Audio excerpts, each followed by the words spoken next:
చేత్తో తింటే ఎంత ఉపయోగమో. ప్రస్తుత కాలంలో అందరూ ఏదైనా నూడిల్స్ అయినా బిర్యానీ అయినా ఏదైనా సరే స్పూన్స్ని వాడుతున్నారు. ఆ స్పూన్స్ కాకుండా కొన్ని చేత్తో తినేవి కూడా ఉంటాయి కదా, అవి కూడా చేత్తో తినడం కూడా అలవాటు చేసుకోండి. ప్రతిదీ స్పూన్తోనే తినడం వల్ల డిసడ్వాంటేజెస్ కూడా ఉన్నాయి. ఓకే, నూడిల్స్ ఇలాంటివి స్పూన్స్తో తినచ్చు, స్పోక్స్ ఇలా ఫోర్కులు కూడా వాడుతున్నారు, మిగతా వాటికి కూడా స్పూన్లు వాడుతున్నారు. కొంచెం చేత్తో కూడా తినడం అలవాటు చేసుకోండి. ఇప్పుడు అసలు విషయానికి వస్తే ఏంటంటే, చేత్తో తినడం వల్ల ఎన్ని ఉపయోగాలు ఉన్నాయో తెలిస్తే ఎప్పుడు దేంతో తినాలో అలా తినేస్తారు అంతే. ఎంత ఉపయోగమో. డైనింగ్ టేబుల్ మీదికి స్పూన్స్ ఫోర్కులు వచ్చి చేత్తో భోజనం చేసేవాడిని వెక్కిరిస్తున్నారు పాతకాలం మనిషి అనేసి. తిండి ఏదైనా ఫోర్కు పక్కా అయ్యి కూర్చుంటుంది. ఈ టైంలో హోటల్లో ఎవరైనా పద్ధతిగా చేత్తో అన్నం కలుపుకొని తింటే వారిని మాత్రం వింతగా చూసే సిచ్యువేషన్ ఏర్పడింది ప్రస్తుత కాలంలో.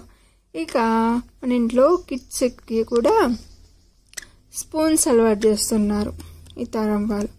ఎందుకంటే చేతులు శుభ్రంగా ఉండట్లేదు, ఇదొక రీజన్ చూపెడుతున్నారు. అదేదో కొంచెం హ్యాండ్స్ కొంచెం క్లీన్ చేసేసి ఫుడ్ని చేత్తో తినిపించడం అలవాటు చేయాలి కదా, ఇలా అయితే బెటర్ కదా. అయితే ఒకసారి చేతిని ఉపయోగించి భోజనం చేస్తే కలిగే సైంటిఫిక్ రీజన్స్ గురించి ఇప్పుడు తెలుసుకుందాం. ఇది విన్నాక కూడా మీరు పద్ధతిగా చేతిని ఉపయోగించి భోజనం చేస్తారని ఆశిస్తున్నాను. చేత్తో ఫుడ్ తీసుకోవడం వల్ల కలిగే అడ్వాంటేజెస్. చేతి స్పర్శ వల్ల శరీరానికి ఎనర్జీ వస్తుంది, ఇదొక పాయింట్. నెక్స్ట్ ఏంటంటే, చేత్తో ఆహారం తీసుకోవడం వల్ల, చేత్తో ఫుడ్ తీసుకోవడం వల్ల మన బ్రెయిన్లో కొన్ని మిలియన్ల నరాలు మన బ్రెయిన్కి సిగ్నల్ను పంపిస్తుంటాయి. ఆహారాన్ని చేత్తో టచ్ చేయగానే ఫుడ్ తీసుకునే విషయం మెదడు పొట్టకు సంకేతం ఇస్తుంది.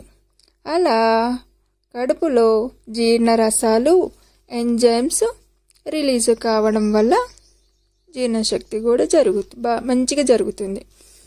చేత్తో ఫుడ్ తీసుకోవడం వల్ల హెల్తీగా ఉండడమే కాకుండా ఎటువంటి ఆలోచన లేకుండా ఒకే ధ్యాసలో ఉంటాం, చక్కగా కాన్సన్ట్రేషన్తో వర్క్ చేసేసుకోవచ్చు. మన ఆహారాన్ని, మన ఫుడ్ ఇప్పుడు ఎక్కువ నూనె ఎక్కువ యూజ్ చేస్తూ ఉంటాం కదా, ఇలా తయారు చేసుకున్న ఫుడ్ని స్పూన్స్ లేదా ఫోక్స్తో తీసుకోవడం వల్ల ప్రతిచర్య ఏర్పడి టేస్ట్ కూడా పోతుంది. వేళ్ళతో ఆహారం కలుపుకొని ముద్దలుగా ఒక్కో పదార్థాన్ని, అంటే కర్రీస్ అలా ఒక్కొక్క దాన్ని కలుపుకొని తినడం వల్ల బ్లడ్ సర్క్యులేషన్ కూడా మంచిగా జరుగుతుంది. చేతి వేళ్ళతో ఫుడ్ తీసుకోవడం వల్ల వేళ్ళు పెదాలకు తగలగానే నోటిలో లాలాజలం ఊరుతుంది. అంటే ఫుడ్ కొంచెం మంచిగా ఉంటుంది కదా, ఇట్లా స్మెల్ వస్తుంటుంది. మంచిగా చేతితో తీసుకుంటే ఇది తిన్నదే వేరేలా ఉంటుంది.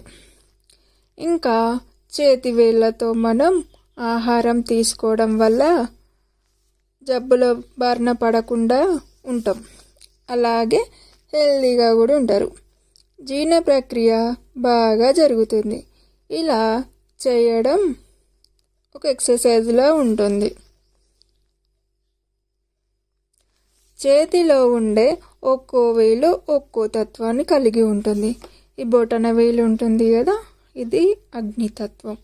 ఇంకా నెక్స్ట్ చూపుడు వేలు అనేది వాయుతత్వం, మధ్య వేలు అనేది ఆకాశం, ఉంగరపు వేలు అనేది భూమి, చిటికన వేలు అనేది జలతత్వం.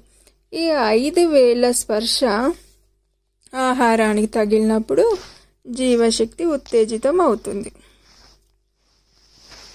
ఇన్ని యూజెస్ ఉన్నాయి అసలు చేత్తో తినడం వల్ల. చక్కగా క్లీన్ చేసేసుకొని చేతిని క్లీన్ చేసేసుకొని హ్యాపీగా చేత్తో తినండి. చేత్తో తినే వాళ్ళని మాత్రం విక్రించకండి. ఇన్ని యూజెస్ ఉన్నాయి. స్పూన్స్ నూడిల్స్ ఇలాంటి వాటికి యూజ్ చేసుకుంటే బాగుంటుంది. మంచూరియా, నూడిల్స్ ఇలాంటి fork spoons.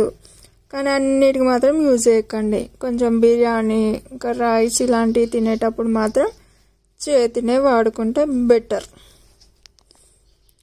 Thank you for watching. If you like this video, like, share, comment, subscribe. Thank you all.